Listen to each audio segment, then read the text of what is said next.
Imaginez un instant un univers grouillant de vie, où l'être humain ne serait plus la seule espèce intelligente. À quoi ressembleraient ces extraterrestres? Pourrions-nous communiquer avec eux? Comprendre leur forme d'intelligence? Quant à eux, quelle serait leur réaction face aux espèces terriennes violentes et dangereuses? D'un simple coup d'œil, ils jugeraient peut-être que nous ne sommes pas dignes d'intérêt. Avec ces espèces primitives, la Terre a des airs de jardin d'enfants planétaires, peuplés d'êtres hargneux et infantiles à l'échelle galactique. Dans ce scénario fantaisiste, ces êtres venus d'ailleurs pourraient aussi nous apporter leurs connaissances scientifiques, probablement inimaginables. Qui sait pourtant si une telle rencontre n'aurait pas une issue fatale? Ce serait peut-être un jour maudit pour l'humanité. Mais pas d'inquiétude. Tout cela n'est que pure fantaisie. Ça n'arrivera jamais, normalement.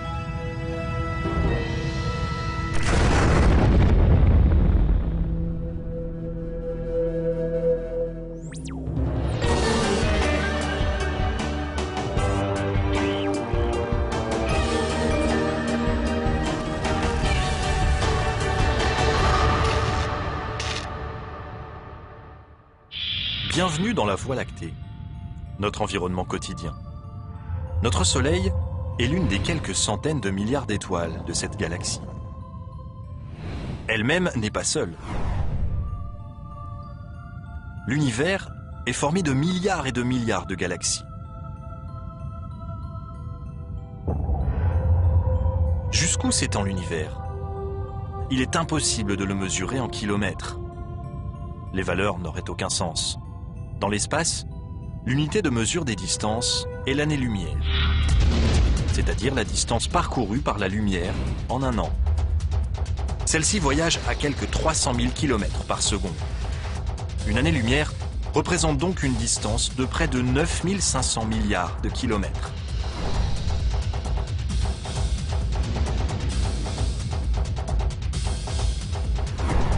La lumière met 100 000 ans pour ne traverser que notre galaxie. Autrement dit, chaque fois que nous regardons les étoiles, nous remontons le temps. La lumière provenant d'autres galaxies met des millions d'années à nous atteindre. Et celle qui vient des confins de l'univers, des milliards d'années. Nous assistons donc à des événements qui se sont passés avant même que notre Terre existe, au balbutiement de l'univers. Avec un tel terrain de jeu intergalactique, on ne s'étonnera pas d'apprendre qu'il y a plus d'étoiles dans l'univers que de grains de sable sur toutes les plages et dans tous les déserts de la planète Terre. Les terriens ont-ils encore une chance d'être les seuls habitants de l'espace? Il serait vraiment étrange que nous soyons tout seuls. Alors sommes-nous seuls? Non. Pendant des millions d'années, nous avons cru que nous étions uniques. Mais les scientifiques ont fait des découvertes surprenantes sur la Terre, le système solaire et l'espace plus lointain. Certains d'entre eux pensent que notre premier contact avec des extraterrestres pourrait avoir lieu dans quelques années. Nous saurons que nous ne sommes plus seuls entre les années 2020 et 2025. Ce sera l'un des plus grands moments de l'histoire de l'humanité. De quoi aura-t-il l'air, il ou elle? Et pourrons-nous distinguer des mâles et des femelles? D'ailleurs, comment être sûr que nous n'avons pas déjà connu une rencontre du troisième type? Selon certains, nous avons eu dans le passé la visite d'extraterrestres. Or, s'ils prennent contact avec la Terre, il est un homme qui souhaite mettre en garde le genre humain tout entier.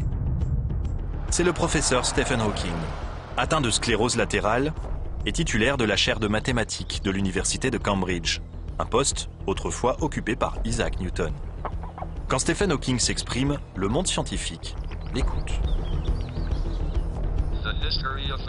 Le choc des civilisations dans l'histoire de l'humanité a eu des retombées négatives. Or, il s'agissait d'une même espèce. Je crois que ce serait un désastre.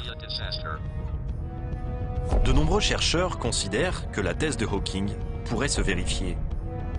Mais l'homme est curieux de nature.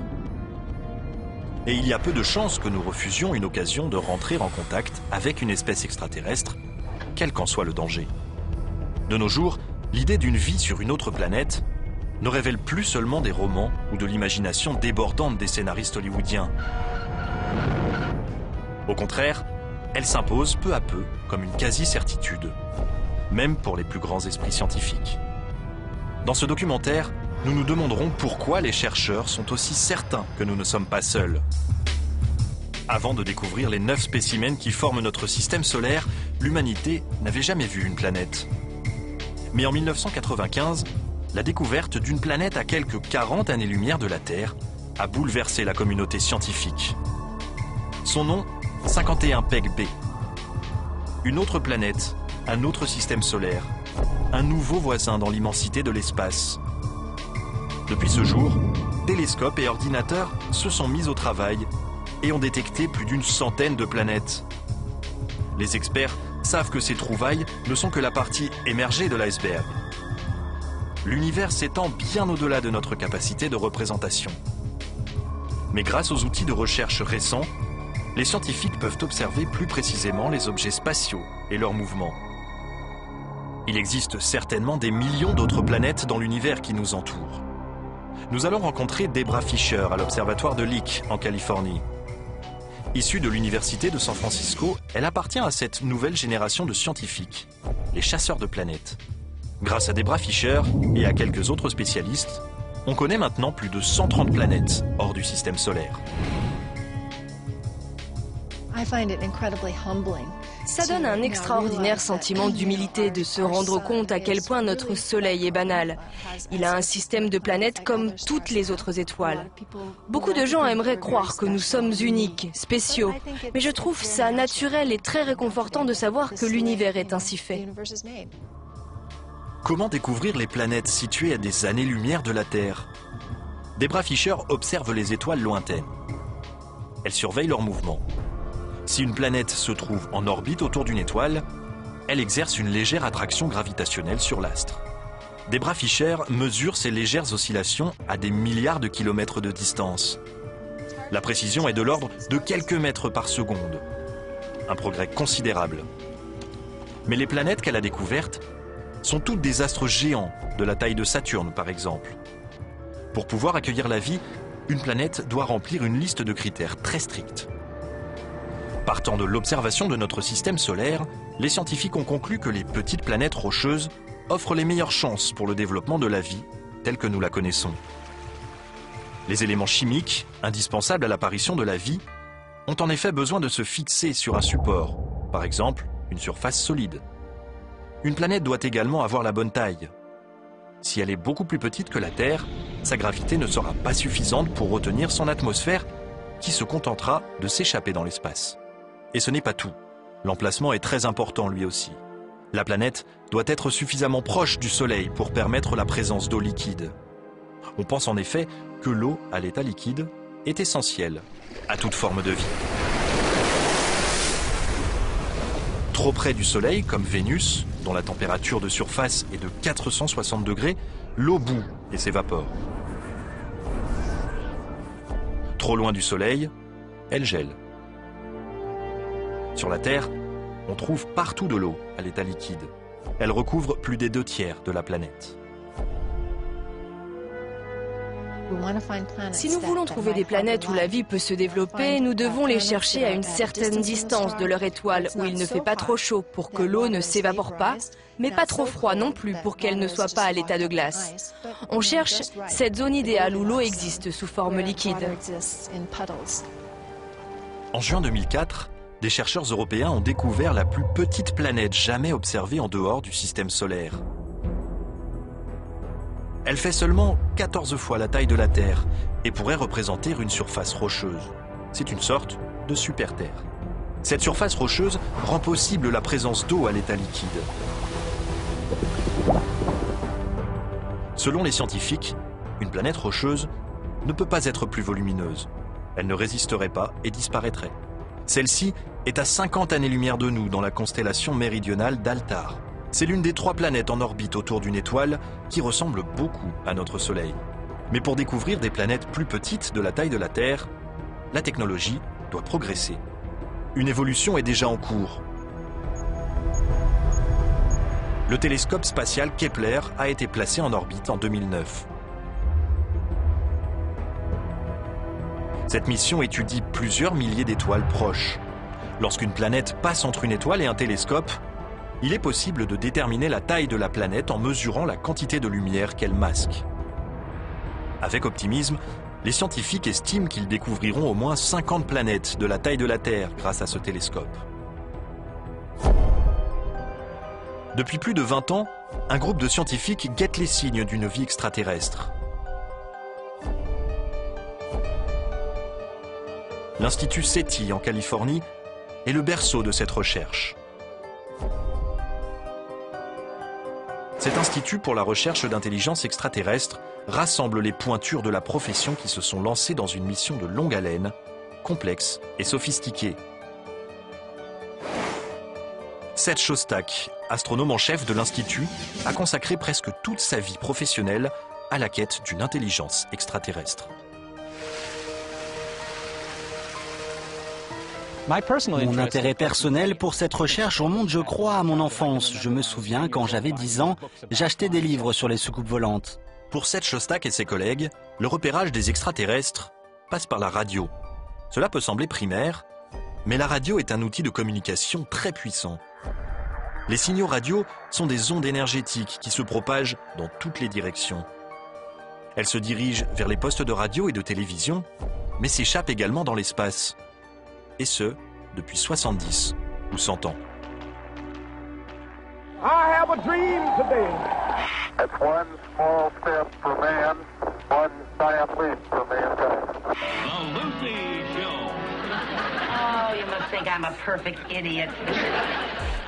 Nobody's perfect. Elle se déplace à la vitesse de la lumière.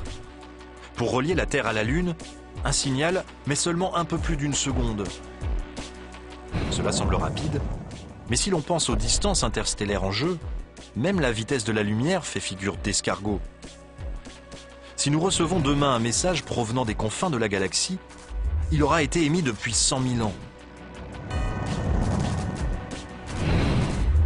Tandis qu'il y a 100 000 ans sur la Terre, nos ancêtres lointains faisaient leurs premiers pas. Bien des années plus tard, les hommes ont évolué et sont maintenant en mesure de guetter un message venu des étoiles. Où a-t-on le plus de chances de capter un tel message? Sans doute à Arecibo, à Porto Rico, où se trouve l'un des plus grands télescopes radio du monde. L'antenne d'Arecibo se trouve sur un cratère naturel géant. Son diamètre impressionnant est de 305 mètres. Cette antenne est très sensible. Elle pourrait repérer un téléphone portable utilisé sur Jupiter. Depuis 1997, Arecibo accueille le projet Phoenix. L'Institut SETI passe en revue environ 1 millier d'étoiles semblables à notre Soleil à 200 années-lumière de la Terre. À l'échelle cosmique, cette distance est négligeable, mais il faut bien commencer quelque part. Des milliers de canaux radio sont scannés simultanément. L'univers grouille de bruit radioélectrique, une sorte de bruit blanc spatial. Mais ces signaux, qui peuvent sembler spectaculaires, sont en fait des phénomènes aléatoires. Les oreilles électroniques de SETI sont réglées pour détecter les signaux émis délibérément. Des signaux qui seraient une preuve de vie. Des sons qui sembleraient inhabituels, une voix qui se ferait entendre dans le chaos spatial général. Ce serait sans doute un son continu ou avec une variation très lente, un peu comme le timbre d'une flûte. Un son très pur en réalité noyé dans un océan sonore. Le résultat ressemblerait à une note de flûte jouée près d'une cascade.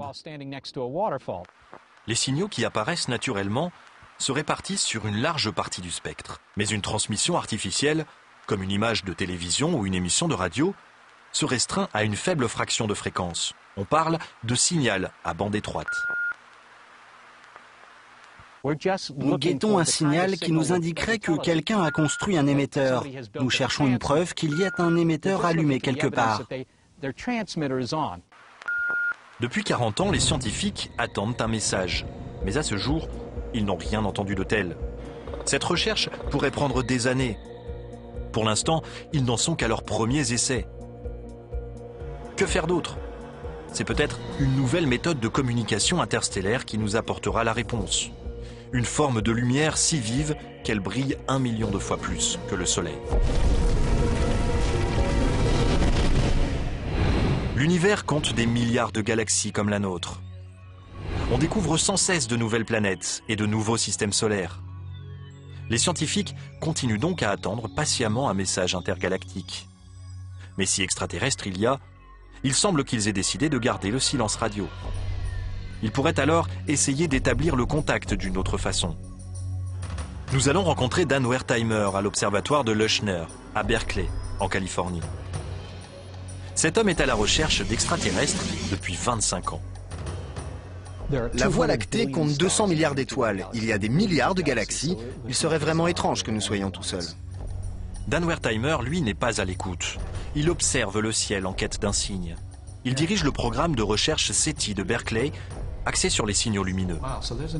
Ah, il y en a un autre là. Il se passe plein de choses bizarres. Son équipe scrute le ciel à la recherche d'un éclair lumineux très vif qui pourrait ne durer qu'un milliardième de seconde. Les lasers les plus puissants sur notre planète peuvent produire une lumière 1 million de fois plus vive que celle du Soleil. Selon Dan Wertheimer, les extraterrestres pourraient utiliser un laser pour essayer d'attirer notre attention. Il pense qu'ils pourraient tenter de nous envoyer un signal comparable à un code Morse, de courtes impulsions lumineuses. L'avantage des signaux visuels, c'est qu'ils sont dirigés précisément et qu'ils peuvent contenir des masses d'informations. Ils pourraient nous envoyer l'ensemble de leurs connaissances, ils pourraient même nous dire comment atteindre l'Internet galactique et communiquer avec d'autres civilisations dans la galaxie. Mais comment les scientifiques pourront-ils différencier le rayonnement des étoiles d'éventuels signaux lumineux? Un rayon laser qui émet pendant seulement 1 milliardième de seconde enverrait au télescope une lumière bien plus vive que celle d'une étoile.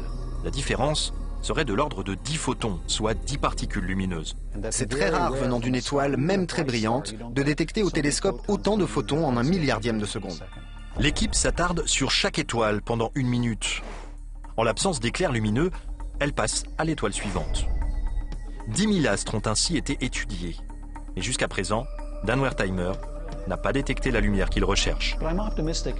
La technologie évolue très vite. Les télescopes s'améliorent tout comme les détecteurs.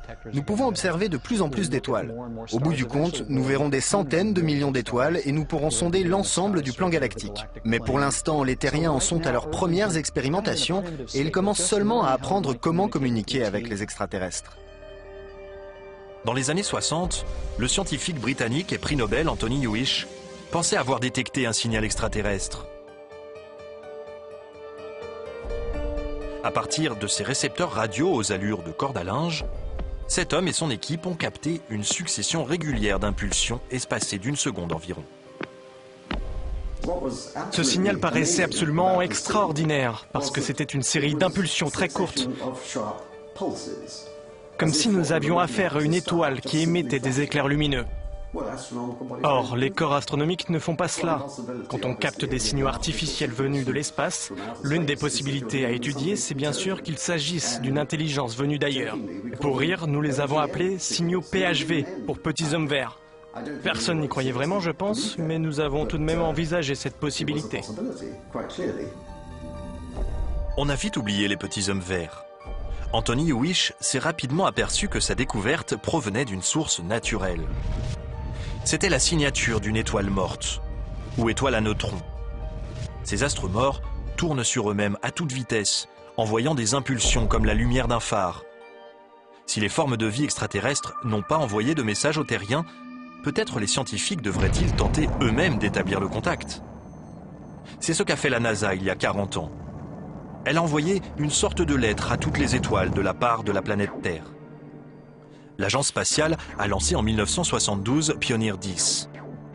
Après s'être rendue sur Jupiter, la sonde a poursuivi sa route dans les profondeurs de l'espace.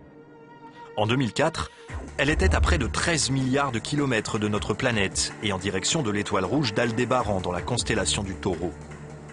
Le vaisseau spatial devra mettre encore 2 millions d'années à atteindre sa destination. S'il rencontre des êtres vivants sur une planète avoisinante, ceux-ci trouveront une plaque sur le flanc du vaisseau, une sorte de carte postale envoyée par la Terre. Elle indique la position de notre planète et montre à quoi ressemblent les terriens. On y trouve aussi le symbole de l'hydrogène, l'élément le plus courant dans l'univers. Mais une autre navette se trouve encore plus loin. Voyager 1 est désormais l'objet conçu par l'homme le plus éloigné dans le système solaire. Il est à quelques 14,5 milliards de kilomètres de la Terre et s'apprête à quitter le système solaire pour s'aventurer au milieu des étoiles de la Voie lactée, peut-être à tout jamais. Pour le cas où Voyager croiserait la route d'un extraterrestre, il emporte également un message. Un disque phonographique plaqué or, fixé sur le côté de la sonde et qui contient des images, des sons naturels et de la musique en provenance de la Terre. Des pictogrammes expliquent comment utiliser le disque et indiquent d'où il vient. Si nous devons attendre que les extraterrestres trouvent l'une de nos sondes spatiales et répondent à nos messages, cela pourrait toutefois prendre des millions d'années. Pourquoi les scientifiques sont-ils aussi certains qu'il existe d'autres êtres intelligents dans notre galaxie? C'est une question de chiffres à grande échelle. On estime qu'il existe au moins 70 000 millions d'étoiles dans l'univers. La grande question étant, parmi elles, combien pourrait abriter une vie développée? En 1961, le père de la recherche SETI, Frank Drake, a mis au point une équation pour calculer combien de civilisations extraterrestres seraient susceptibles de nous contacter dans notre galaxie. Frank Drake s'est demandé combien d'étoiles sont capables d'entretenir des planètes où existe une vie intelligente, combien de ces planètes pourraient disposer des technologies radioélectriques et combien de temps pourraient survivre les civilisations connaissant ces technologies. L'un des problèmes de l'équation de Drake, c'est qu'elle ne peut pas être résolue. On ignore la valeur de beaucoup de ces termes. D'autant plus que si un seul des paramètres de l'équation reste inconnu, le résultat final n'aura évidemment aucune valeur. Pourtant, selon de nombreux chercheurs, même en partant des estimations les plus prudentes, le nombre potentiel de civilisations intelligentes reste énorme, ne serait-ce que dans notre galaxie. Voilà qui pose une nouvelle question qui a été soulevée dès les années 50 par un physicien, Enrico Fermi. L'auteur du paradoxe de Fermi se demandait « Mais où sont-ils tous ? Si notre galaxie est si peuplée, pourquoi personne ne s'est encore manifesté ?» Pour y répondre, nous nous rendons à Denver, dans le Colorado, pour rencontrer le planétologue David Grinspoon. Ce conseiller pour la NASA sur les stratégies d'exploration spatiale étudie la recherche de vie extraterrestre depuis 15 ans. Est-ce que nous sommes seuls? Non, pas du tout. Je suis sûr qu'il existe d'autres espèces, d'autres formes de vie, et je dirais même d'autres civilisations dans l'espace. Je n'en ai pas la preuve directe, mais j'ai beaucoup de preuves indirectes qui se fondent sur ma compréhension générale de notre apparition sur Terre et de ce qui se passe dans le reste de l'univers. Grinspoon a élaboré ce qu'il appelle l'hypothèse du semis. Selon lui, l'univers est comme une forêt remplie d'arbres adultes et de créatures exotiques. Les terriens ne sont que de petites graines qui pourraient un jour devenir intéressantes. Mais pour l'instant, on les remarque à peine. C'est une leçon d'humilité. Nous ne sommes pas assez importants pour que des extraterrestres se penchent sur notre cas. Nous ne les intéressons peut-être pas dans cet univers qui compte une grande variété de créatures et de civilisations. Nous sommes apparus relativement récemment. Nous n'avons pas forcément accompli grand-chose qui permettrait de nous distinguer aux yeux des habitants d'ailleurs. Peut-être y a-t-il une autre réponse au paradoxe de Fermi. Tout simplement, l'immensité de l'espace. Même pour un extraterrestre très intelligent, les lois de la physique demeurent un obstacle de taille au déplacement interstellaire. Il y a un siècle, Einstein calculait qu'il était impossible de se déplacer plus vite que la vitesse de la lumière. Pour franchir cette limite, il faudrait une quantité d'énergie infinie. Même si un vaisseau extraterrestre pouvait s'approcher de la vitesse de la lumière, les chercheurs estiment que pour chaque kilogramme que pèserait le vaisseau, il faudrait 1 milliard de litres de carburant. Mais faute d'avancer au moins à la vitesse de la lumière, un voyage dans la galaxie prendrait des millions d'années. Mais qui sait, les extraterrestres se contenteront peut-être de se déplacer à des vitesses plus modestes, car ils auront peut-être une durée de vie plus longue que les humains. Même sur Terre, on trouve des formes de vie dont la longévité dépasse de très loin celle des hommes. Ainsi, les séquoias de Redwood peuvent vivre 2000 ans. C'est une erreur de penser que les autres espèces devraient forcément accomplir leurs actions à l'échelle d'une vie humaine. Et si le voyage durait 1000 ans ou 10 000 ans?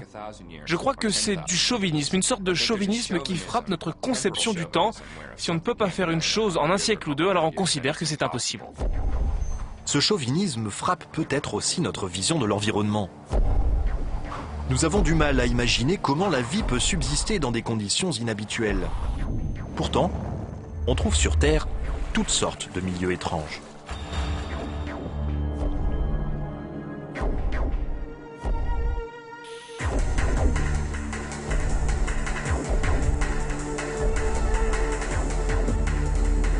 Selon les chercheurs, une forme de vie avancée pourrait exister ailleurs dans l'univers. Mais nous n'en avons aucune preuve à ce jour. Cependant, les scientifiques font sans cesse des trouvailles étonnantes sur la Terre elle-même. Ils découvrent des formes de vie microscopiques dans les endroits les plus inhospitaliers de la planète. Si la vie peut s'épanouir ici dans les conditions les plus extrêmes, on comprend mieux qu'elle puisse se développer ailleurs dans notre galaxie. Pourtant, si nous trouvons la preuve d'une vie microbienne beaucoup moins évoluée que la nôtre, en quoi cela nous intéresse-t-il ? Les microbes ne peuvent pas nous dévoiler les secrets de l'univers puisqu'ils ne parlent pas. Le planétologue David Grinspoon pense cependant qu'une telle découverte pourrait avoir un impact de première importance. Si nous découvrons une présence vivante n'importe où dans notre propre système solaire, nous saurons alors que l'univers est très fertile et qu'il est normal pour une planète d'abriter la vie. Par conséquent, il y aura des quantités d'espèces intelligentes dans l'espace dont certaines voudront communiquer avec nous. Voici Penny Boston, astrobiologiste. Elle passe ses journées dans les endroits les plus hostiles et les plus sombres de la planète.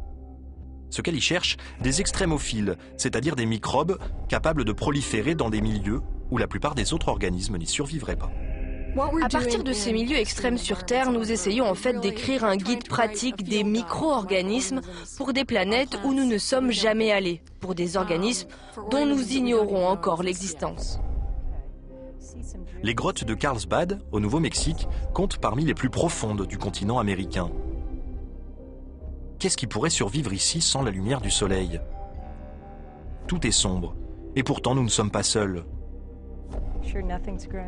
Penny Boston a découvert des microbes qui se nourrissent en même temps qu'ils grignotent la roche pour avancer.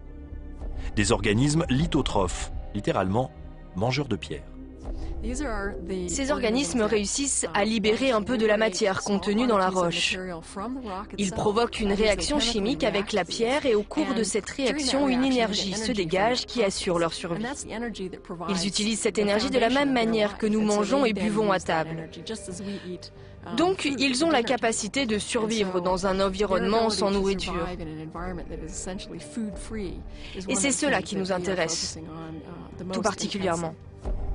D'ailleurs, ces microbes extrémophiles ne se contentent pas de prospérer dans les systèmes souterrains. Voici le lac Mono, en Californie.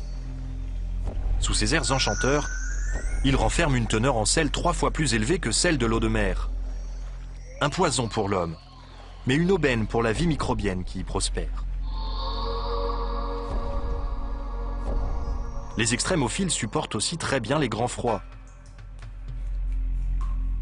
Nous sommes en Alaska. Le Fox Tunnel est un environnement extrêmement froid. Pourtant, contre toute attente, on trouve ici des micro-organismes emprisonnés dans le permafrost qui peut rester gelé pendant des millions d'années. Ils sont toujours vivants. En les réchauffant, les chercheurs espèrent ranimer ces organismes endormis. Nous devons stimuler notre imagination dans tous les domaines possibles pour se représenter les limites de la vie. Ainsi, nous serons bien mieux préparés à reconnaître une forme de vie quand nous la verrons, qu'elle soit dans notre système solaire ou au-delà.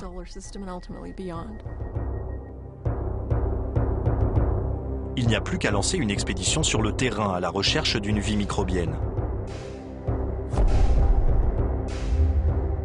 Voici Titan, le satellite le plus volumineux de Saturne.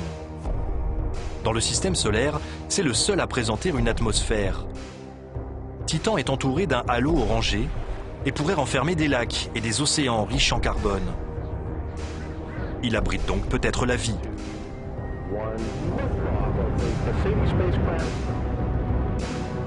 Pour en avoir le cœur net, la NASA a lancé une mission vers Saturne et son satellite.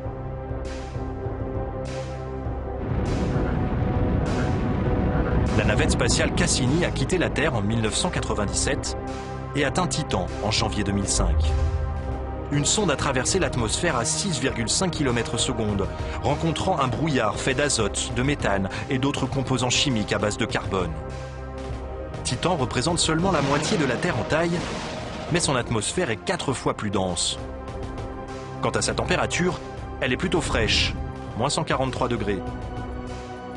Après un atterrissage réussi, la sonde a pu renvoyer les informations par radio. Elles ont parcouru plus d'1 milliard de kilomètres pour parvenir à la Terre. Selon les chercheurs, Titan présente de nombreux éléments chimiques organiques qui étaient courants lorsque la vie est apparue sur Terre. Peut-être y trouve-t-on aussi des microbes. Mais il existe un milieu encore plus hostile pour le développement de la vie. Europa, l'un des satellites de Jupiter. À première vue, c'est un paysage de mort gelée. Sa surface est entièrement recouverte d'une couche de glace. Mais à y regarder de plus près, on fait une découverte étonnante. Des photos, prises par la sonde Galileo, révèlent une sorte de quadrillage à la surface de cet univers de glace. Dans le système solaire, on ne retrouve cette caractéristique qu'en un seul endroit, sur Terre, dans les mers gelées de l'Arctique, là où la glace flotte sur l'eau constamment en mouvement. Ceci a conduit les scientifiques à penser qu'il pourrait y avoir un immense océan liquide sous la surface gelée d'Europa. Dans ce cas, pourquoi cet océan n'est-il pas complètement gelé? Son état liquide est peut-être dû aux forces colossales qui règnent sur le satellite. Europa subit les forces gravitationnelles de Jupiter et des autres satellites de la planète. Ces forces, comparables aux marées, réchauffent le noyau d'Europa suffisamment pour que l'océan qui l'enveloppe reste à l'état liquide.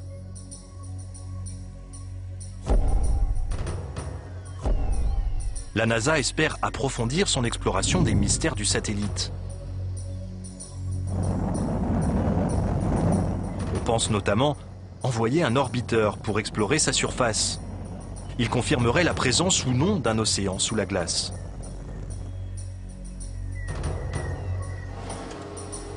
L'orbiteur pourrait localiser un endroit où la couche de glace serait relativement mince et envoyer une sonde robotisée à travers la glace à la recherche de traces de vie sous l'eau.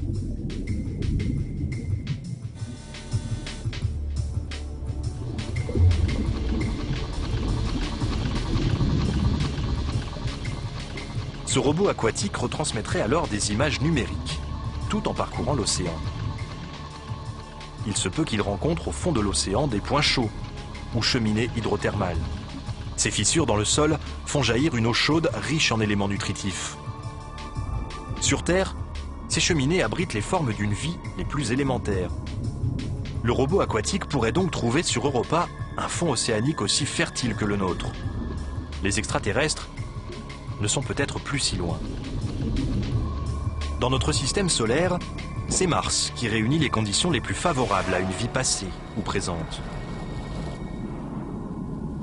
Au cours des dernières années, on a expédié une armada de navettes spatiales sur la planète rouge. La mission Mars Rover de la NASA a relevé des traces d'activité volcanique, détecté les effets du vent. Mais elle a aussi découvert, à partir des veines de certaines roches, que Mars avait eu à une époque lointaine un sous-sol constitué d'eau sous forme liquide. Sur Terre, on le sait, là où il y a de l'eau, il y a de la vie. De nombreux scientifiques pensent donc que Mars a pu abriter une forme de vie à un moment donné.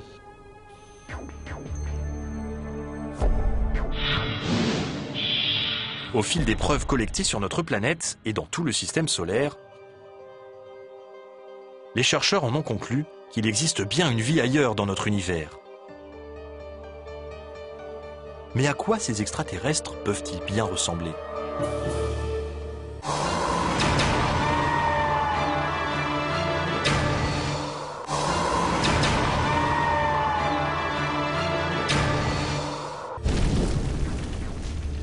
L'eau a bien existé sur d'autres planètes du système solaire.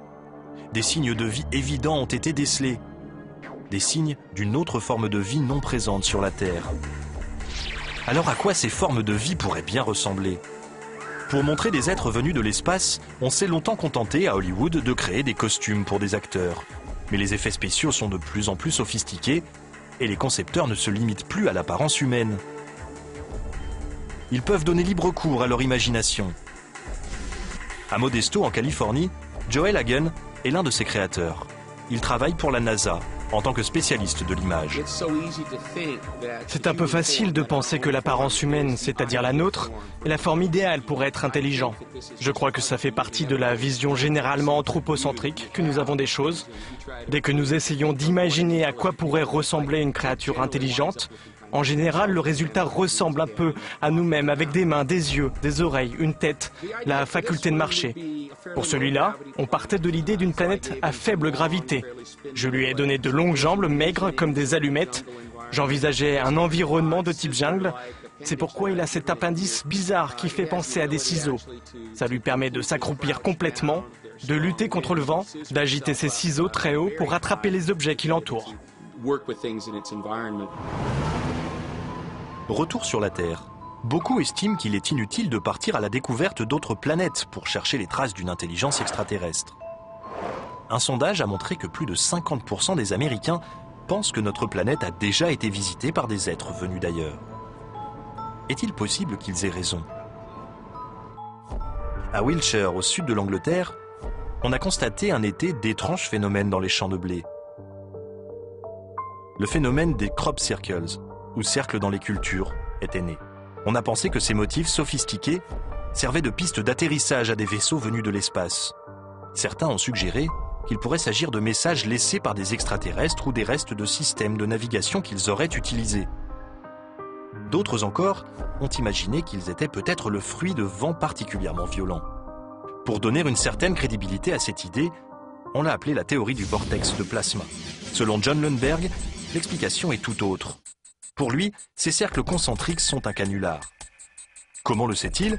Parce qu'il est lui-même l'un des champions dans ce domaine. On lui doit à lui et à son équipe certains des motifs les plus élaborés. Nous voulions réaliser des cercles d'une taille et d'une complexité telle que les gens auraient du mal à croire qu'ils étaient l'œuvre de l'homme. Allez, pour nous prouver une bonne fois pour toutes qu'il est l'auteur de ces drôles de formes, John Lundberg a bien voulu réaliser l'un de ces cercles sous nos yeux. Il faut compter environ 90 minutes. On commence par délimiter la circonférence du cercle. John utilise un ruban de 90 mètres pour circonscrire le motif qu'il a créé auparavant sur ordinateur. L'arme secrète du faiseur de cercle? Un écraseur, c'est-à-dire une planche de bois d'1,20 m utilisée pour aplatir les cultures. Pas de petit homme vert à l'horizon. John Lundberg a beau opérer au grand jour et dévoiler les secrets de ces fameux crop circles, on trouve encore quelques personnes persuadées que ces motifs sont d'origine extraterrestre. Nous avons créé ce motif en plein jour. Les chercheurs diraient sans doute que les conditions de l'essai ne sont pas convaincantes parce que la lumière du jour rend beaucoup plus facile la réalisation du cercle. Ils estiment que ce n'est pas un cercle authentique. Les cercles dans les champs de blé ne sont pas les seuls signes à faire l'objet de folles spéculations. Ici, dans le désert péruvien, à 400 km au sud de Lima, on trouve une plaine de plus de 500 km². Elle présente une série de droites parfaitement rectilignes. Un motif géométrique géant, si bien qu'on ne peut réellement l'apprécier que depuis le ciel. La plus longue de ces lignes traverse la plaine sur près de 15 km. Tout autour, on trouve de curieux symboles et des représentations d'animaux. Selon les archéologues, ces motifs remontent au IIe siècle avant Jésus-Christ. Ils sont très difficiles à visualiser depuis le sol. Il a fallu attendre les années 30 pour qu'un vol d'avion, entrepris pour chercher de l'eau, permette de les découvrir par hasard. Comment sont-ils arrivés là? Quelle est leur fonction? L'écrivain suisse Erich von Däniken a fait fortune en suggérant qu'il s'agissait d'une piste d'atterrissage géante pour navettes spatiales. Cette théorie présente une faille. Le sol du désert est constitué de terre friable et de pierrailles, donc peu adapté à l'atterrissage d'un vaisseau lourd ou d'une soucoupe volante. Si nous ne sommes pas en présence d'un aérodrome privé pour visiteurs de l'espace, quelle est l'explication? La plupart des chercheurs estiment qu'il s'agissait sans doute d'un lieu de culte à grande échelle. Les lignes droites étaient des chemins reliant une série de sites sacrés. Quant au motif, il n'était pas destiné à l'œil humain, mais bien aux divinités. Pour ceux qui croiraient encore que les visiteurs de l'espace sont déjà venus nous voir, voici une dernière preuve. Le cas des objets volants non identifiés, ou OVNI. Le premier OVNI a été repéré en 1947 à proximité du mont Rainer, dans l'État de Washington. On l'a décrit comme une soucoupe passant sur l'eau. L'expression soucoupe volante était née. You and your women can give us life, and what we want, we take. Le mythe s'est nourri d'une série de films de science-fiction. Une croyance s'est installée. Des extraterrestres nous auraient rendu visite en soucoupe volante. En 1996 encore, selon un sondage réalisé aux États-Unis, près des 3/4 de la population croyait que le gouvernement dissimulait des informations sur les ovnis. Cela s'explique sans doute par l'épisode du pseudo-crash d'ovnis à Roswell, au Nouveau-Mexique, en 1947. Il fait depuis partie du folklore américain. Pour beaucoup de gens, c'est l'ultime théorie du complot. Une navette spatiale s'écrase dans le désert et les corps d'extraterrestres sont évacués du site pour y être autopsiés. L'affaire est étouffée par le gouvernement et tenue top secret. La vérité, il y a bien eu un crash dans le désert. Il y a bien eu des corps, mais il n'avait rien d'extraterrestre. Il s'agissait de tests à haute altitude sur des appareils militaires. Et les corps aperçus par les témoins étaient ceux de mannequins inertes. Comment expliquer pourtant la ribambelle de films et de témoignages prouvant soi-disant l'existence des ovnis? Une fois de plus, nous allons questionner notre expert en canular, John Lundberg.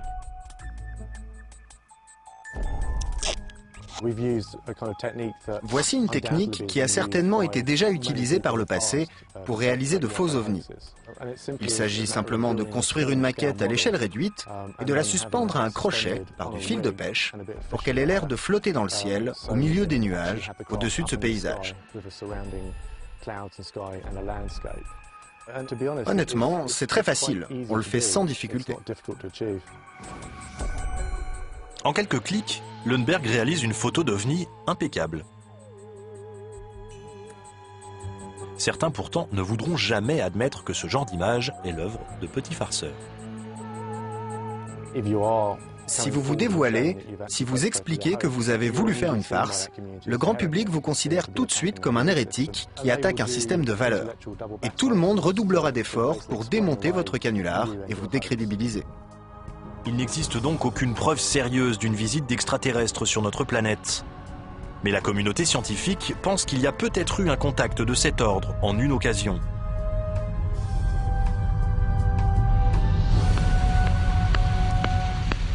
Écoutons l'univers. Il grouille de bruit cosmique. Un barrage permanent de bruit blanc galactique. Le 15 août 1977, à l'université de l'État de l'Ohio, se déroule le projet Big Ear, ou Grande Oreille. Son but ? Explorer la galaxie à la recherche de créatures extraterrestres. Nous sommes au beau milieu de la nuit. Les chercheurs prennent un repos bien mérité. Quand soudain, l'ordinateur repère un signal. Il provient de la constellation du Sagittaire à plus de 200 années-lumière.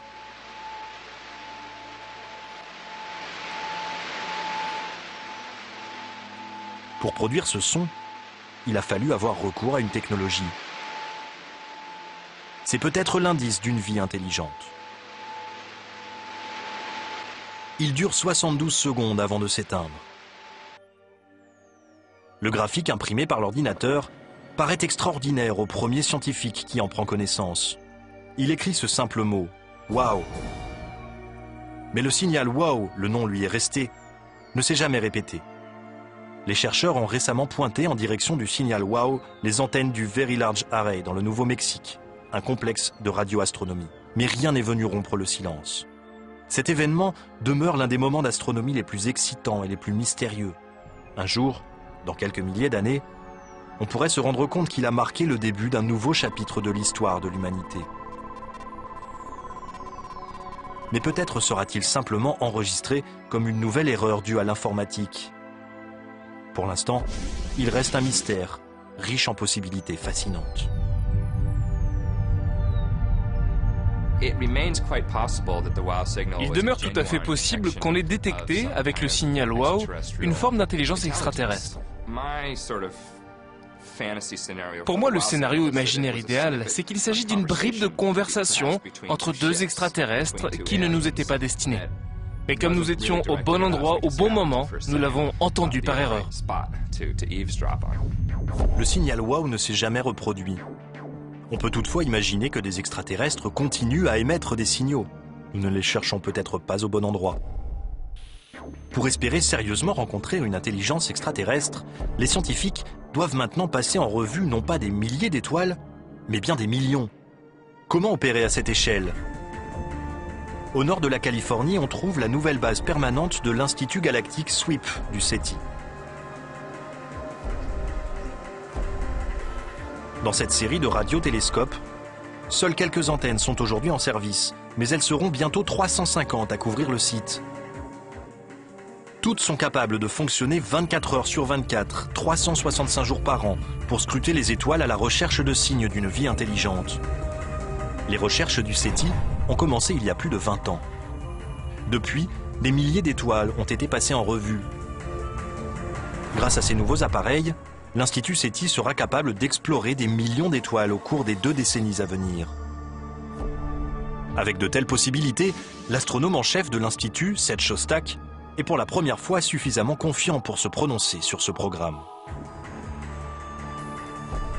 Au vu des possibilités de ce télescope et du nombre de systèmes solaires qu'il va explorer dans les 20 années à venir, je crois que nous devrions entendre des extraterrestres d'ici à 2025. Tout devrait s'accélérer dans les 5 dernières années. Nous saurons que nous ne sommes plus seuls entre 2020 et 2025. Le jour où nous ferons cette découverte, qu'est-ce qui changera pour nous ? Je crois que cela sera l'un des plus grands événements de tous les temps, sinon le plus grand. Les terriens du XXe siècle qui s'intéresseront à l'histoire du XXIe siècle ne retiendront ni les guerres, ni les avancées technologiques, ni les querelles politiques. Ils verront en revanche que c'est le siècle où l'on a fait exploser ce mur qui isolait notre planète et découvert qu'il y avait d'autres êtres dans l'espace. Un signal provenant d'une espèce venue d'ailleurs bouleversera-t-il vraiment nos vies ? Si, comme le pensent la plupart des scientifiques, aucun extraterrestre ne se rend jamais sur la Terre, les experts en seront peut-être pour leurs frais. Ce serait frustrant d'une certaine façon d'apprendre qu'ils existent, mais qu'il ne pourra y avoir aucune communication à double sens parce qu'ils sont trop loin. Mais je crois que dans ce cas de figure, l'impact serait considérable parce qu'on saurait à partir de ce moment-là qu'il y a quelqu'un dans l'espace. Certains chercheurs pensent toutefois qu'il faut se méfier d'un éventuel contact avec des extraterrestres.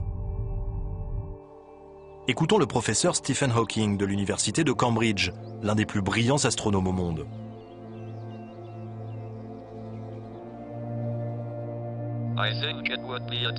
À mon sens, ce serait un désastre.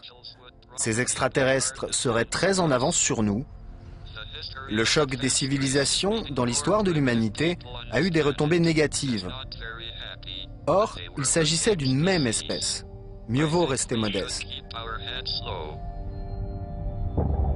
Il est peut-être déjà trop tard.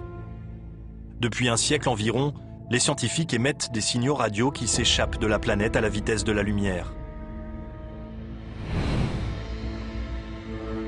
S'il y a bien une vie intelligente quelque part, un jour, quelqu'un ou quelque chose saura que nous existons. Les civilisations avancées auront peut-être évolué au point d'avoir dépassé les concepts de conquête et de guerre. Espérons simplement que nos visiteurs de l'espace, s'ils viennent un jour, auront des intentions pacifiques.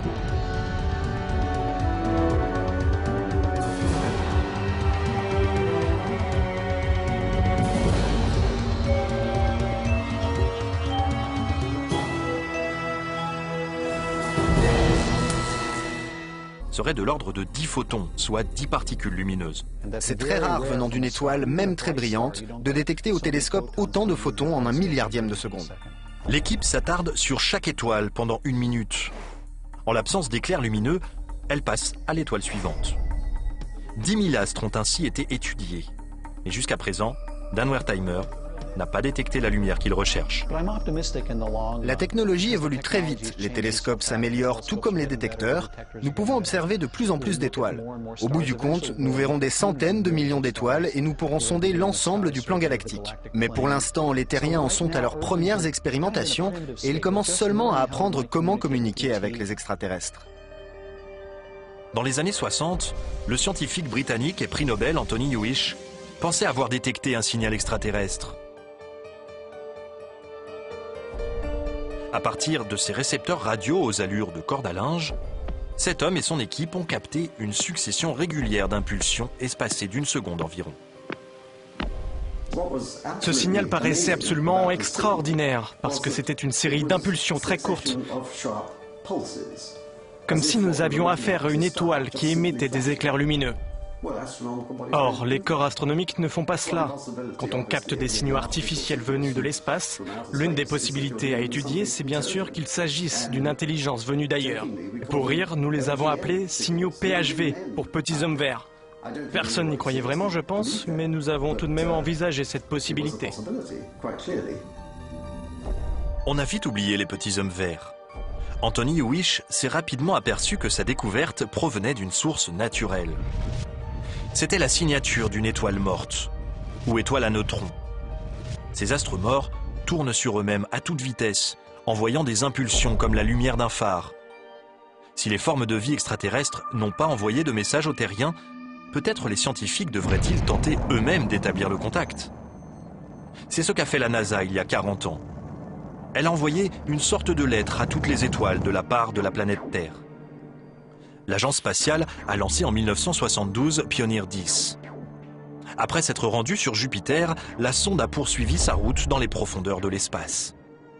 En 2004, elle était à près de 13 milliards de kilomètres de notre planète et en direction de l'étoile rouge d'Aldébaran dans la constellation du Taureau. Le vaisseau spatial devra mettre encore 2 millions d'années à atteindre sa destination. S'il rencontre des êtres vivants sur une planète avoisinante, ceux-ci trouveront une plaque sur le flanc du vaisseau, une sorte de carte postale envoyée par la Terre. Elle indique la position de notre planète et montre à quoi ressemblent les terriens. On y trouve aussi le symbole de l'hydrogène, l'élément le plus courant dans l'univers. Mais une autre navette se trouve encore plus loin. Dans cet univers qui compte une grande variété de créatures et de civilisations, nous sommes apparus relativement récemment. Nous n'avons pas forcément accompli grand-chose qui permettrait de nous distinguer aux yeux des habitants d'ailleurs. Peut-être y a-t-il une autre réponse au paradoxe de Fermi. Tout simplement, l'immensité de l'espace. Même pour un extraterrestre très intelligent, les lois de la physique demeurent un obstacle de taille au déplacement interstellaire. Il y a un siècle, Einstein calculait qu'il était impossible de se déplacer plus vite que la vitesse de la lumière. Pour franchir cette limite, il faudrait une quantité d'énergie infinie. Même si un vaisseau extraterrestre pouvait s'approcher de la vitesse de la lumière, les chercheurs estiment que pour chaque kilogramme que pèserait le vaisseau, il faudrait 1 milliard de litres de carburant. Mais faute d'avancer au moins à la vitesse de la lumière, un voyage dans la galaxie prendrait des millions d'années. Mais qui sait, les extraterrestres se contenteront peut-être de se déplacer à des vitesses plus modestes, car ils auront peut-être une durée de vie plus longue que les humains. Même sur Terre, on trouve des formes de vie dont la longévité dépasse de très loin celle des hommes. Ainsi, les séquoias de Redwood peuvent vivre 2000 ans. C'est une erreur de penser que les autres espèces devraient forcément accomplir leurs actions à l'échelle d'une vie humaine. Et si le voyage durait 1000 ans ou 10 000 ans? Je crois que c'est du chauvinisme, une sorte de chauvinisme qui frappe notre conception du temps. Si on ne peut pas faire une chose en un siècle ou deux, alors on considère que c'est impossible. Ce chauvinisme frappe peut-être aussi notre vision de l'environnement. Nous avons du mal à imaginer comment la vie peut subsister dans des conditions inhabituelles. Pourtant, on trouve sur Terre toutes sortes de milieux étranges.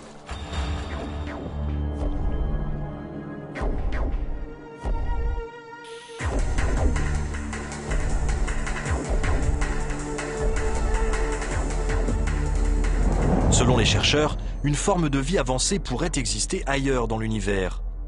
Mais nous n'en avons aucune preuve à ce jour.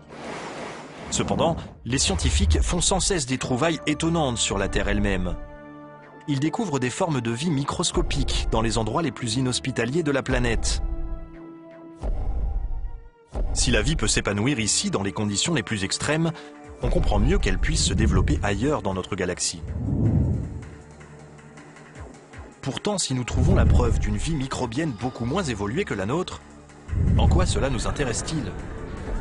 Les microbes ne peuvent pas nous dévoiler les secrets de l'univers puisqu'ils ne parlent pas.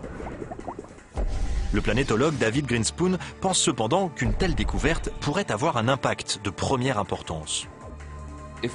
Si nous découvrons une présence vivante n'importe où dans notre propre système solaire, on a pensé que ces motifs sophistiqués servaient de piste d'atterrissage à des vaisseaux venus de l'espace. Certains ont suggéré qu'il pourrait s'agir de messages laissés par des extraterrestres ou des restes de systèmes de navigation qu'ils auraient utilisés. D'autres encore ont imaginé qu'ils étaient peut-être le fruit de vents particulièrement violents. Pour donner une certaine crédibilité à cette idée, on l'a appelée la théorie du vortex de plasma. Selon John Lundberg, l'explication est tout autre. Pour lui, ces cercles concentriques sont un canular. Comment le sait-il? Parce qu'il est lui-même l'un des champions dans ce domaine. On lui doit à lui et à son équipe certains des motifs les plus élaborés. Nous voulions réaliser des cercles d'une taille et d'une complexité telle que les gens auraient du mal à croire qu'ils étaient l'œuvre de l'homme. Allez, pour nous prouver une bonne fois pour toutes qu'il est l'auteur de ces drôles de formes, John Lundberg a bien voulu réaliser l'un de ces cercles sous nos yeux. Il faut compter environ 90 minutes. On commence par délimiter la circonférence du cercle. John utilise un ruban de 90 mètres pour circonscrire le motif qu'il a créé auparavant sur ordinateur. L'arme secrète du faiseur de cercle? Un écraseur, c'est-à-dire une planche de bois d'1,20 m utilisée pour aplatir les cultures. Pas de petit homme vert à l'horizon.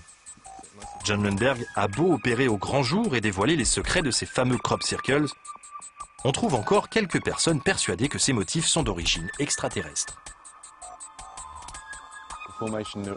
Nous avons créé ce motif en plein jour. Les chercheurs diraient sans doute que les conditions de l'essai ne sont pas convaincantes parce que la lumière du jour rend beaucoup plus facile la réalisation du cercle. Ils estiment que ce n'est pas un cercle authentique. Les cercles dans les champs de blé ne sont pas les seuls signes à faire l'objet de folles spéculations. Ici, dans le désert péruvien, à 400 km au sud de Lima, on trouve une plaine de plus de 500 km². Elle présente une série de droites parfaitement rectilignes. Un motif géométrique géant, si bien qu'on ne peut réellement l'apprécier que depuis le ciel.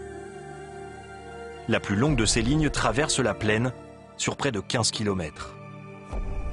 Tout autour, on trouve de curieux symboles et des représentations d'animaux. Selon les archéologues, ces motifs remontent au IIe siècle avant Jésus-Christ. Ils sont très difficiles à visualiser depuis le sol. Il a fallu attendre les années 30 pour qu'un vol d'avion, entrepris pour chercher de l'eau, permette de les découvrir par hasard. Comment sont-ils arrivés là? Quelle est leur fonction? L'écrivain suisse tique. Dans ce scénario fantaisiste, ces êtres venus d'ailleurs pourraient aussi nous apporter leurs connaissances scientifiques, probablement inimaginables. Qui sait pourtant si une telle rencontre n'aurait pas une issue fatale? Ce serait peut-être un jour maudit pour l'humanité. Mais pas d'inquiétude. Tout cela n'est que pure fantaisie. Ça n'arrivera jamais. Normalement.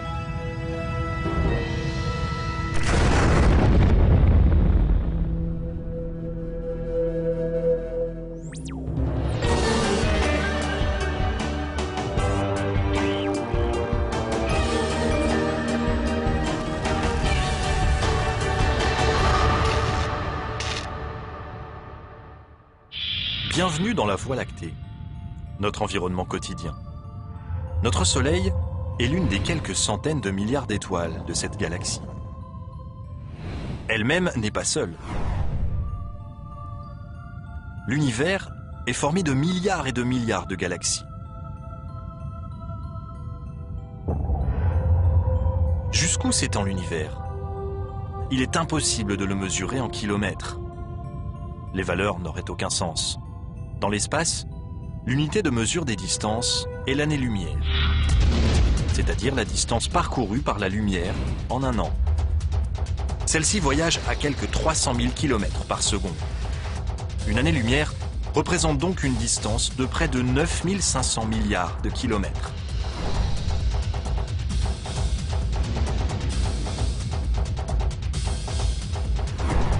La lumière met 100 000 ans pour ne traverser que notre galaxie.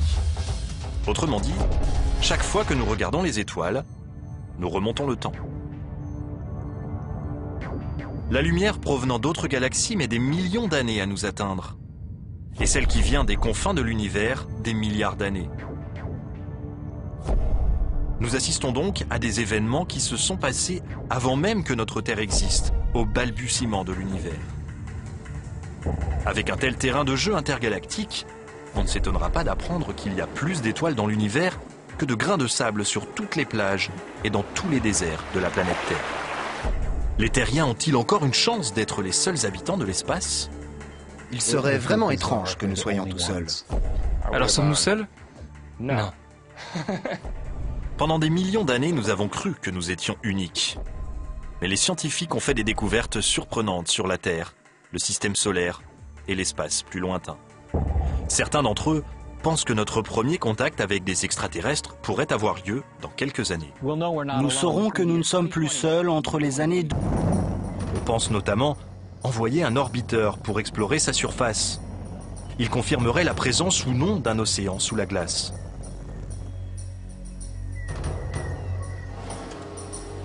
L'orbiteur pourrait localiser un endroit où la couche de glace serait relativement mince et envoyer une sonde robotisée à travers la glace à la recherche de traces de vie sous l'eau.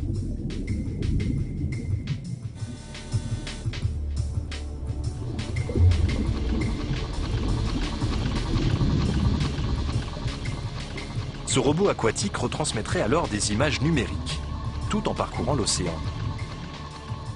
Il se peut qu'il rencontre au fond de l'océan des points chauds ou cheminées hydrothermales. Ces fissures dans le sol font jaillir une eau chaude riche en éléments nutritifs. Sur Terre, ces cheminées abritent les formes d'une vie les plus élémentaires. Le robot aquatique pourrait donc trouver sur Europa un fond océanique aussi fertile que le nôtre. Les extraterrestres ne sont peut-être plus si loin. Dans notre système solaire, c'est Mars qui réunit les conditions les plus favorables à une vie passée ou présente. Au cours des dernières années, on a expédié une armada de navettes spatiales sur la planète rouge. La mission Mars Rover de la NASA a relevé des traces d'activité volcanique, détecté les effets du vent. Mais elle a aussi découvert, à partir des veines de certaines roches, que Mars avait eu à une époque lointaine un sous-sol constitué d'eau sous forme liquide. Sur Terre, on le sait, là où il y a de l'eau, il y a de la vie. De nombreux scientifiques pensent donc que Mars a pu abriter une forme de vie à un moment donné.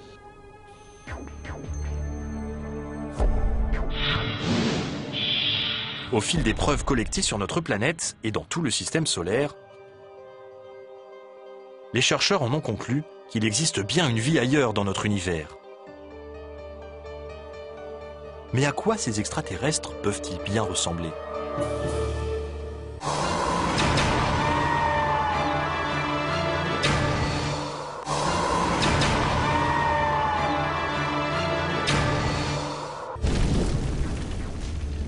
L'eau a bien existé sur d'autres planètes du système solaire. Des signes de vie évidents ont été décelés. Des signes d'une autre forme de vie non présente sur la Terre. Alors à quoi ces formes de vie pourraient bien ressembler? Pour montrer des êtres venus de l'espace, on s'est longtemps contenté à Hollywood de créer des costumes pour des acteurs. Mais les effets spéciaux sont de plus en plus sophistiqués et les concepteurs ne se limitent plus à l'apparence humaine. Ils peuvent donner libre cours à leur imagination. À Modesto, en Californie, Joel Hagen en sont à leurs premières expérimentations et ils commencent seulement à apprendre comment communiquer avec les extraterrestres.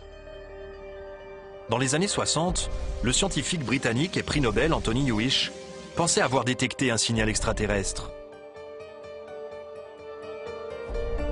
À partir de ces récepteurs radio aux allures de corde à linge, cet homme et son équipe ont capté une succession régulière d'impulsions espacées d'une seconde environ.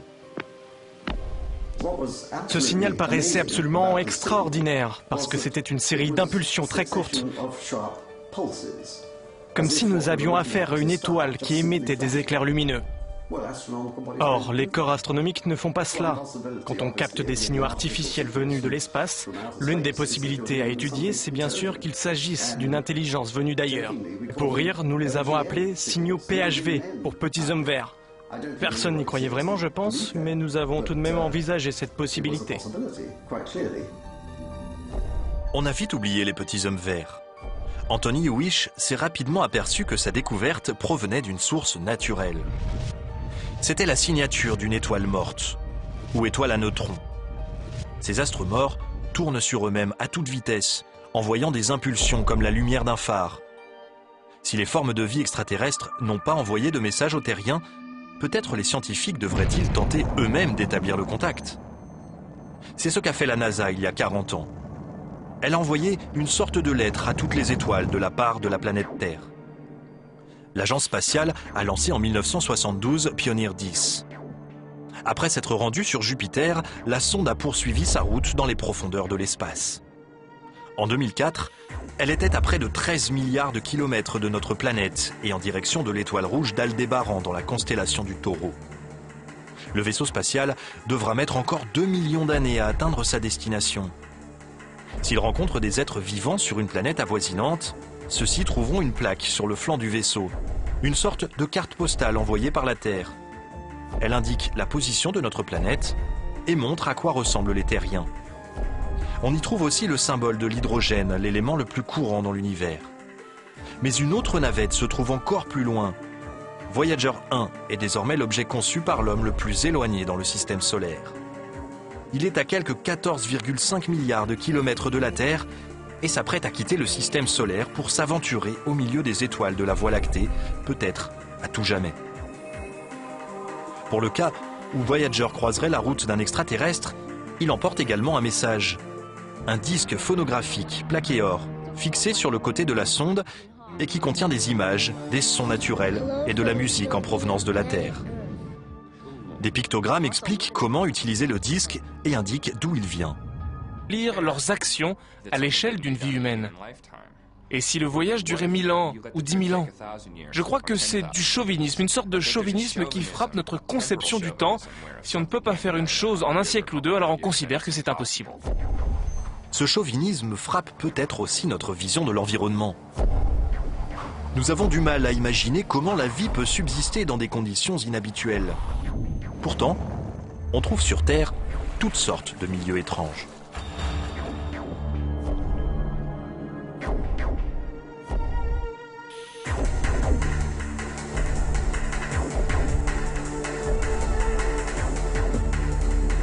Selon les chercheurs, une forme de vie avancée pourrait exister ailleurs dans l'univers. Mais nous n'en avons aucune preuve à ce jour. Cependant, les scientifiques font sans cesse des trouvailles étonnantes sur la Terre elle-même. Ils découvrent des formes de vie microscopiques dans les endroits les plus inhospitaliers de la planète. Si la vie peut s'épanouir ici dans les conditions les plus extrêmes, on comprend mieux qu'elle puisse se développer ailleurs dans notre galaxie. Pourtant, si nous trouvons la preuve d'une vie microbienne beaucoup moins évoluée que la nôtre, en quoi cela nous intéresse-t-il? Les microbes ne peuvent pas nous dévoiler les secrets de l'univers puisqu'ils ne parlent pas. Le planétologue David Grinspoon pense cependant qu'une telle découverte pourrait avoir un impact de première importance. Si nous découvrons une présence vivante n'importe où dans notre propre système solaire, nous saurons alors que l'univers est très fertile et qu'il est normal pour une planète d'abriter la vie. Par conséquent, il y aura des quantités d'espèces intelligentes dans l'espace dont certaines voudront communiquer avec nous. Voici Penny Boston, astrobiologiste. Elle passe ses journées dans les endroits les plus hostiles et les plus sombres de la planète. Ce qu'elle y cherche, des extrémophiles, c'est-à-dire des microbes capables de proliférer dans des milieux où la plupart des autres organismes n'y survivraient pas.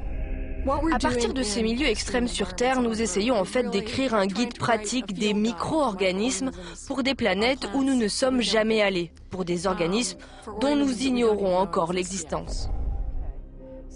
Les grottes de Carlsbad, au Nouveau-Mexique, comptent parmi les plus profondes du continent américain. Qu'est-ce qui pourrait survivre ici sans la lumière du soleil? Tout est sombre, et pourtant nous ne sommes pas seuls. Penny Boston a découvert des microbes qui se nourrissent en même temps qu'ils grignotent la roche pour avancer. Des organismes lithotrophes, littéralement mangeurs de pierre. Ces organismes réussissent à libérer un peu de la matière contenue dans la roche. Ils provoquent une réaction chimique avec la pierre et au cours de cette réaction, une énergie se dégage qui assure leur survie. Ils utilisent cette énergie de la même manière que nous mangeons et buvons. Certains pourtant ne voudront jamais admettre que ce genre d'image est l'œuvre de petits farceurs. Si vous vous dévoilez, si vous expliquez que vous avez voulu faire une farce, le grand public vous considère tout de suite comme un hérétique qui attaque un système de valeurs. Et tout le monde redoublera d'efforts pour démonter votre canular et vous décrédibiliser. Il n'existe donc aucune preuve sérieuse d'une visite d'extraterrestres sur notre planète. Mais la communauté scientifique pense qu'il y a peut-être eu un contact de cet ordre en une occasion.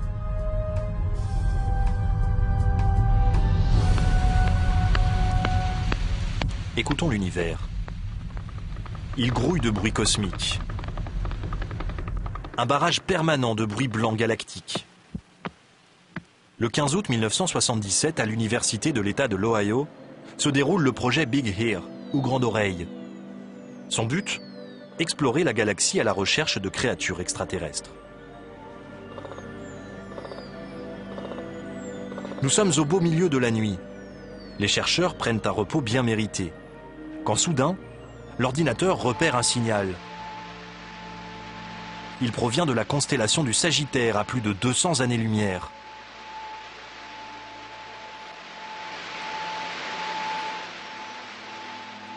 Pour produire ce son, il a fallu avoir recours à une technologie.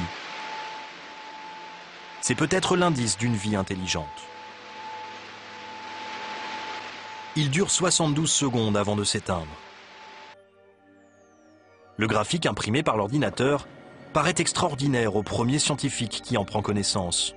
Il écrit ce simple mot, « Wow ». Mais le signal « Wow », le nom lui est resté, ne s'est jamais répété.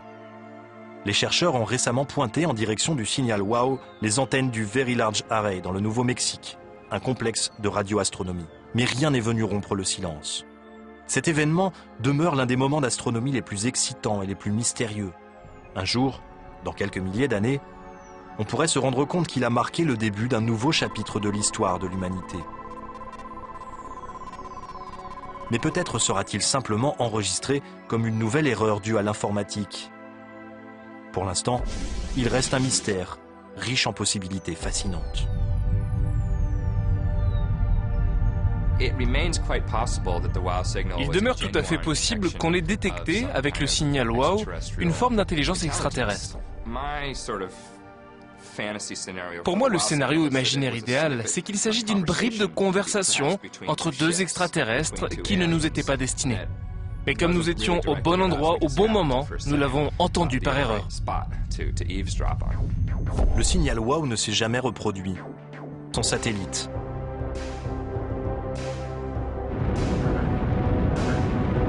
La navette spatiale Cassini a quitté la Terre en 1997 et atteint Titan en janvier 2005. Une sonde a traversé l'atmosphère à 6,5 km/s, rencontrant un brouillard fait d'azote, de méthane et d'autres composants chimiques à base de carbone. Titan représente seulement la moitié de la Terre en taille, mais son atmosphère est 4 fois plus dense. Quant à sa température, elle est plutôt fraîche, moins 143 degrés. Après un atterrissage réussi, la sonde a pu renvoyer les informations par radio. Elles ont parcouru plus d'1 milliard de kilomètres pour parvenir à la Terre. Selon les chercheurs, Titan présente de nombreux éléments chimiques organiques qui étaient courants lorsque la vie est apparue sur Terre. Peut-être y trouve-t-on aussi des microbes. Mais il existe un milieu encore plus hostile pour le développement de la vie. Europa, l'un des satellites de Jupiter. première vue, c'est un paysage de mort gelée. Sa surface est entièrement recouverte d'une couche de glace. Mais à y regarder de plus près, on fait une découverte étonnante. Des photos, prises par la sonde Galileo, révèlent une sorte de quadrillage à la surface de cet univers de glace. Dans le système solaire, on ne retrouve cette caractéristique qu'en un seul endroit, sur Terre, dans les mers gelées de l'Arctique, là où la glace flotte sur l'eau constamment en mouvement. Ceci a conduit les scientifiques à penser qu'il pourrait y avoir un immense océan liquide sous la surface gelée d'Europa. Dans ce cas, pourquoi cet océan n'est-il pas complètement gelé?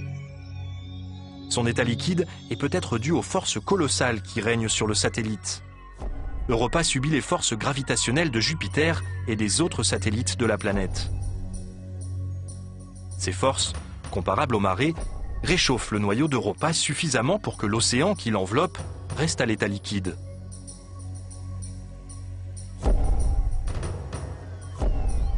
La NASA espère approfondir son exploration des mystères du satellite. On pense notamment envoyer un orbiteur pour explorer sa surface. Il confirmerait la présence ou non d'un océan sous la glace.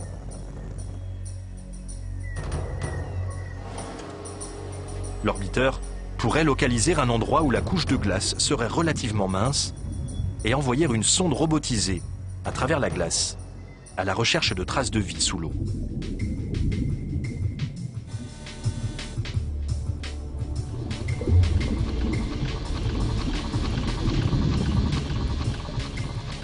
Ce robot aquatique retransmettrait alors des images numériques, tout en parcourant l'océan. Le cercle dans les cultures était né. On a pensé que ces motifs sophistiqués servaient de piste d'atterrissage à des vaisseaux venus de l'espace. Certains ont suggéré qu'il pourrait s'agir de messages laissés par des extraterrestres ou des restes de systèmes de navigation qu'ils auraient utilisés. D'autres encore ont imaginé qu'ils étaient peut-être le fruit de vents particulièrement violents. Pour donner une certaine crédibilité à cette idée, on l'a appelée la théorie du vortex de plasma. Selon John Lundberg, l'explication est tout autre. Pour lui, ces cercles concentriques sont un canular. Comment le sait-il? Parce qu'il est lui-même l'un des champions dans ce domaine. On lui doit à lui et à son équipe certains des motifs les plus élaborés. Nous voulions réaliser des cercles d'une taille et d'une complexité telle que les gens auraient du mal à croire qu'ils étaient l'œuvre de l'homme. Allez, pour nous prouver une bonne fois pour toutes qu'il est l'auteur de ces drôles de formes, John Lundberg a bien voulu réaliser l'un de ces cercles sous nos yeux. Il faut compter environ 90 minutes. On commence par délimiter la circonférence du cercle. John utilise un ruban de 90 mètres pour circonscrire le motif qu'il a créé auparavant sur ordinateur. L'arme secrète du faiseur de cercle? Un écraseur, c'est-à-dire une planche de bois d'1,20 m utilisée pour aplatir les cultures. Pas de petit homme vert à l'horizon. John Lundberg a beau opérer au grand jour et dévoiler les secrets de ces fameux crop circles, on trouve encore quelques personnes persuadées que ces motifs sont d'origine extraterrestre. Nous avons créé ce motif en plein jour. Les chercheurs diraient sans doute que les conditions de l'essai ne sont pas convaincantes parce que la lumière du jour rend beaucoup plus facile la réalisation du cercle. Ils estiment que ce n'est pas un cercle authentique. Les cercles dans les champs de blé ne sont pas les seuls signes à faire l'objet de folles spéculations. Ici, dans le désert péruvien, à 400 km au sud de Lima, on trouve une plaine de plus de 500 km². Elle présente une série de droites parfaitement rectilignes. Un motif géométrique géant, si bien qu'on ne peut réellement l'apprécier que depuis le ciel. La plus longue de ces lignes traverse la plaine sur près de 15 km. Tout autour, on trouve de curieux symboles et des représentations d'animaux. Selon les archéologues, ces motifs remontent au IIe siècle avant Jésus-Christ. Ils sont très difficiles à visualiser depuis le sol. Il a fallu attendre les années 30 pour qu'un vol d'avion, entrepris pour chercher de l'eau, permette de les découvrir par hasard. Comment sont-ils arrivés là? Quel est leur fond? Cette Shostak est pour la première fois suffisamment confiant pour se prononcer sur ce programme. Au vu des possibilités de ce télescope et du nombre de systèmes solaires qu'il va explorer dans les 20 années à venir, je crois que nous devrions entendre des extraterrestres d'ici à 2025. Tout devrait s'accélérer dans les 5 dernières années. Nous saurons que nous ne sommes plus seuls entre 2020 et 2025. Le jour où nous ferons cette découverte, qu'est-ce qui changera pour nous? Je crois que cela sera l'un des plus grands événements de tous les temps, sinon le plus grand. Les terriens du XXe siècle qui s'intéresseront à l'histoire du XXIe siècle ne retiendront ni les guerres, ni les avancées technologiques, ni les querelles politiques. Ils verront en revanche que c'est le siècle où l'on a fait exploser ce mur qui isolait notre planète et découvert qu'il y avait d'autres êtres dans l'espace. Un signal provenant d'une espèce venue d'ailleurs bouleversera-t-il vraiment nos vies? Si, comme le pensent la plupart des scientifiques, aucun extraterrestre ne se rend jamais sur la Terre, les experts en seront peut-être pour leurs frais. Ce serait frustrant d'une certaine façon d'apprendre qu'ils existent, mais qu'il ne pourra y avoir aucune communication à double sens parce qu'ils sont trop loin. Mais je crois que dans ce cas de figure, l'impact serait considérable, parce qu'on saurait, à partir de ce moment-là, qu'il y a quelqu'un dans l'espace. Certains chercheurs pensent toutefois qu'il faut se méfier d'un éventuel contact avec des extraterrestres. Écoutons le professeur Stephen Hawking de l'université de Cambridge, l'un des plus brillants astronomes au monde.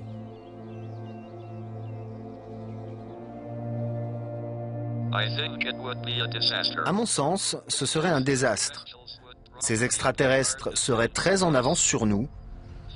Le choc des civilisations dans l'histoire de l'humanité a eu des retombées négatives. Or, il s'agissait d'une même espèce. Mieux vaut rester modeste. Il est peut-être déjà trop tard. Depuis un siècle environ, les scientifiques émettent des signaux radio qui s'échappent de la planète à la vitesse de la lumière. S'il y a bien une vie intelligente quelque part, un jour, quelqu'un ou quelque chose saura que nous existons. Les civilisations avancées auront peut-être évolué au point d'avoir dépassé les concepts de conquête et de guerre. Espérons simplement que nos visiteurs de l'espace, s'ils viennent un jour, auront des intentions pacifiques.